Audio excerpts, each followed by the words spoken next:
बीच केंद्रीय कृषि मंत्री नरेंद्र सिंह तोमर क्या कुछ कह रहे हैं, सीधा आपको सुनाते हैं। वो दर्शाते हैं।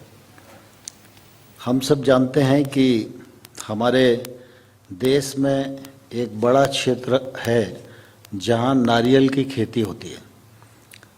नारियल की खेती का में उत्पादन बढ़े, उनके किसानों को सहूलियतें दी जा सकें, उनकी उत्पादकता बढ़े, और इस सारे काम को देखने के लिए नारियल बोर्ड 1981 में अस्तित्व में आया था।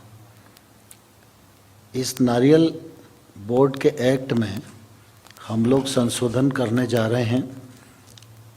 एक तो बोर्ड का जो अध्यक्ष है वो गैर शासकीय व्यक्ति होगा, उसी परिक्षेत्र से होगा, किसान पृष्ठभूमि में होगा और जो फील्ड की गतिविधियों को ठीक प्रकार से समझ सके।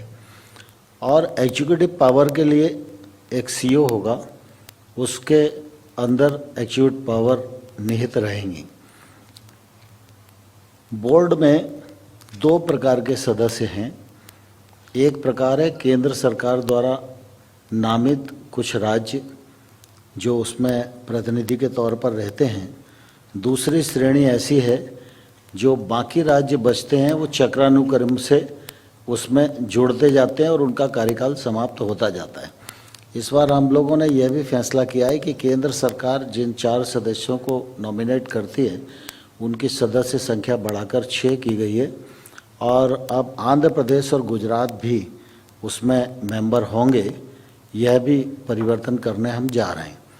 तीसरा इस क्षेत्र में परिवर्तन है कि नारियल बोर्ड अभी तक भारत के भीतर बोर्ड की गतिविधि हो, नारियल की खेती हो, इस दृष्टि से काम कर सकता था, विचार कर सकता था, योजना कर सकता था, उसे क्रियान्वित करने की कोशिश कर सकता था।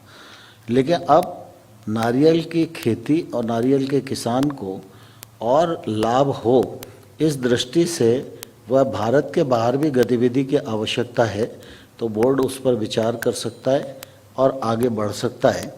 ऐसे 3-4 प्रकार के संशोधन निश्चित रूप से इस दिशा में हुए हैं। दूसरा आप सबको ध्यान में है, और मैं किसान आंदोलन से जुड़े हुए मित्रों को भी कहना चाहता हूँ। आम तौर पर ये कहा जाता है कि नए कानून आए उससे एपीएमसी ख़त्म हो जाएगी। आप सबके ध्यान में है कि भारत सरकार ने जो कुछ भी समय समय पर कहा है उसको करने का सदप्रयत्न किया है, और जो घोषणा बजट में भारत सरकार की होती हैं उनको भी क्रमशः हम पूरा करते हैं।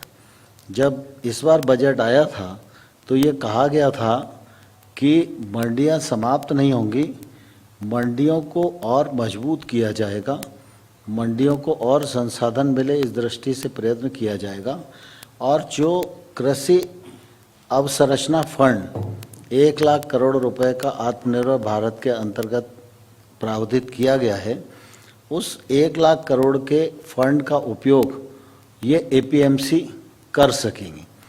तो बजट की जो घोषणा थी उस घोषणा को पूर्णता प्रदान करने की दृष्टि से आज मंत्रिपरिषद में यह विषय आया। तो आज मंत्रिपरिषद के निर्णय के अनुसार एपीएमसी भी अब उसके लिए पात्र होंगी और वो इंफ्रास्ट्रक्चर फंड का अपने संसाधन बढ़ाने की दृष्टि से, किसानी के लिए अधोसंरचना उपलब्ध कराने की दृष्टि से उपयोग कर सकेंगे। इसी के साथ साथ राज्य सरकार और राष्ट्रीय और राज्य स्तर की जो कोऑपरेटिव की फेडरेशंस हैं या स्व सहायता समूह के फेडरेशन हैं, वो भी इसकी पात्रता की सूची में आज के निर्णय के बाद आ जाएंगे। अभी तक हम लोगों ने इसमें ये प्रावधान किया था कि कोई व्यक्ति, संस्था, सहकारी समिति, एफपीओ या एग्री स्टार्टअप, किसानों का समूह, ये सब लोग अगर आएंगे तो एक संरचना बनाएंगे तो उसके लिए 2 करोड़ रुपए तक का लोन जिस पर सरकार की गारंटी होगी और 2 करोड़ रुपए तक के ऋण पर 3% ब्याज की छूट होगी। स्वाभाविक रूप से हम सब इस बात को जानते हैं, कई बार व्यक्ति भी इतना क्षमतावान हो सकता है कि एक से ज़्यादा प्रोजेक्ट वो कर सके। संस्थाओं की क्षमताएं तो निश्चित रूप से और भी होती हैं। इसलिए आज हम लोगों ने ये भी निर्णय किया है कि यदि व्यक्ति एक से अधिक प्रोजेक्ट करेगा, लेकिन उसकी अधिकतम सीमा 25 होगी और ये परियोजनाएं अलग अलग गांव क्षेत्र में करना पड़ेगी। वो एक स्थान पर 10 परियोजनाएं नहीं कर सकता। तो अगर वो 25 तक भी परियोजनाएं करता है तो हर परियोजना को अलग अलग 2 करोड़ रुपए तक ब्याज पर छूट और गारंटी की पात्रता रहेगी। राज्य सरकार की जो एजेंसियां हैं या राष्ट्रीय और राज्य स्तर की जो कोऑपरेटिव्स हैं, फेडरेशंस हैं, ये लोग पर ये बंदिश लागू नहीं होगी। वो 25 से अधिक भी, लेकिन विकेंद्रीय रूप से अगर इंफ्रास्ट्रक्चर बना सकते हैं तो अलग अलग प्रोजेक्ट मानकर उनको छूट देने की पात्रता निश्चित रूप से रहेगी।